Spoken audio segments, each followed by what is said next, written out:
The Traveller's League Book 1 The Timepiece, written by Nick Goss. The Feather. Hoops remembered seeing the world from an airplane window once. The cars looked like ants, and the colours and shapes of the cities and farms stretched on and on forever. But seeing the world through an eagle's eyes was far more exciting. He could see a small groundhog poke his head out of a hole from miles away. He could see fish jumping in the river, and could almost count their scales as he soared high above in the clouds. The best part was the feeling of the cold air on his eyeballs and the sound of the wind as it slipped over his gliding form. As he pumped his wings a few times, he noticed the weight of the snake in his claws. He didn't really care to have dinner right now, so he pumped higher and higher until he was at cloud altitude. Hovering for a moment, he let go of the snake's body and enjoyed watching its long fall. It splattered on the rocks below, and Hoops felt like the world was a tiny bit better with one less rattlesnake.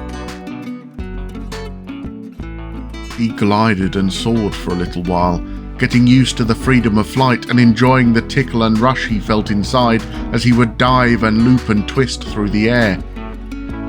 Climbing above a nearby cloud, he flew in a wide circle, scanning the horizon until he saw the volcano's peak in the distance. There, with the wind at his back, he pumped and soared towards the mountain of fire. This was an active volcano. Deep in its crater, a pool of lava swirled, bubbling and churning. The heat from it made it difficult to fly downward into the crater, so Hoops glided along the edge, searching the inside wall for any signs of the phoenix. About halfway between the lava and the top of the volcano, about 50 feet or so, was a small, flat stone slab sticking out from the face of a rocky wall. On the slab was a tangle of freshly fallen green limbs and long grass twisted into a very tidy nest. Also weaved into the nest with the limbs and grass were bright red feathers. If I could just pluck one of those feathers out of the nest, I'm home free.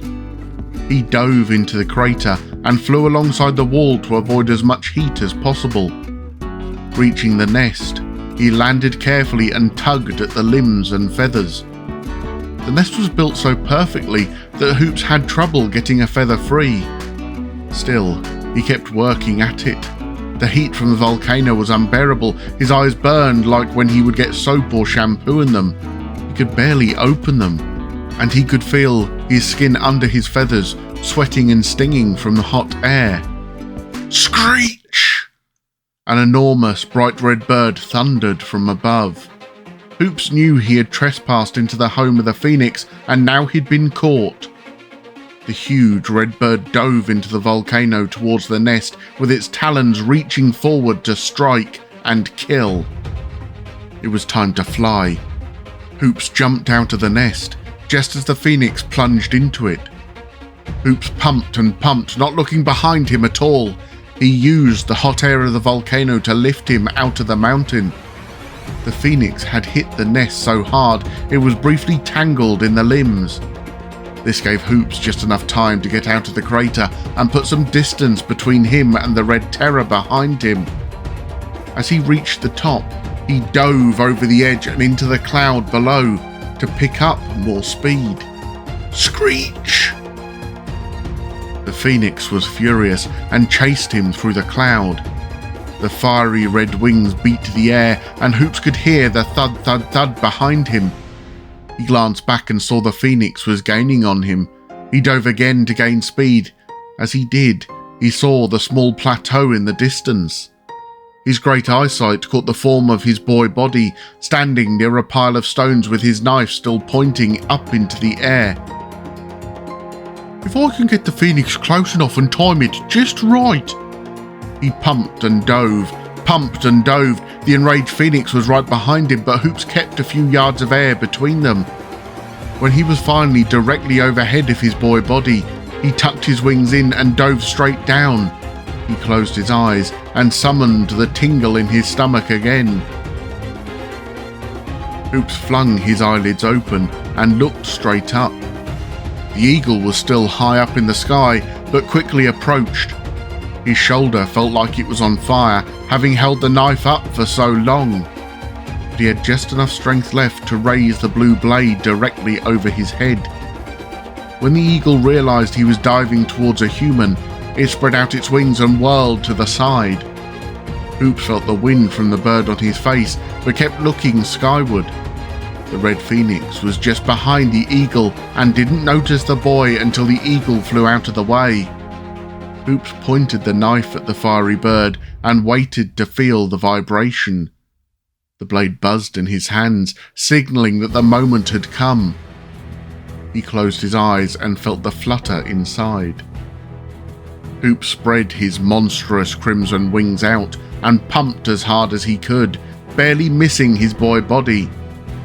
He swooped to the side and hovered for a few seconds, then dropped to the ground.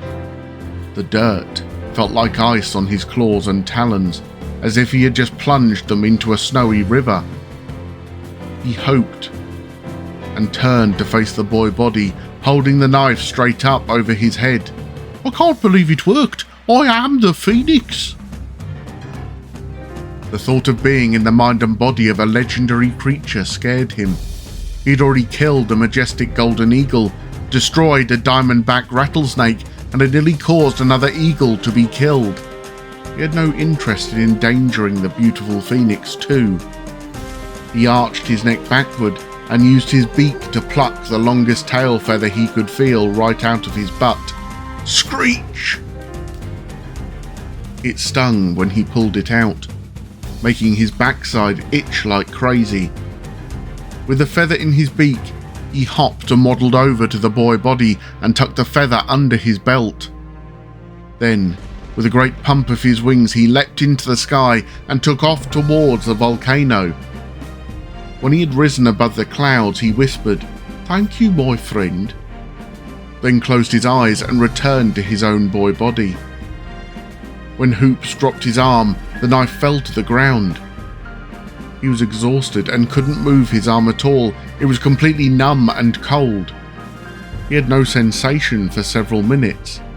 Then it itched, burned and ached as the blood returned. When the agony was over, he slipped the feather from his belt and examined it. It was warm in his hand and smelled stinky, like a firework that had just gone off. It was about 2 feet long and fiery red. It was almond-shaped and about 5 inches wide in the middle. It was the most beautiful feather he'd ever seen, but what he loved most about it was that it would somehow help him save Grinduin. Taking one last look around at Animas, he drew a deep full breath of clean, cool air. He opened a pouch on the left side of his belt, pulled out the timepiece, set the hands to 7 o'clock, wound the timepiece and rubbed its lid. With the magic of the pocket watch swirling around him, he said goodbye to the rocky grave of the eagle and to the wild natural beauty of the kingdom of animals. Whoosh! Hoops opened his eyes to the sparkling moonlight night of Torpil. He lay flat on his back, within a stone's throw of the wishing well. All was calm, with no signs of quakes, no cracked or split ground or disturbed rocks. He stood and respectfully walked to the oracle. A warm, welcoming voice bubbled up from its dark well. "You've returned, traveller. Well done." "Yeah, I'm back and I brought your stupid feather too." He didn't think it was a stupid feather at all. He thought it was a gorgeous one.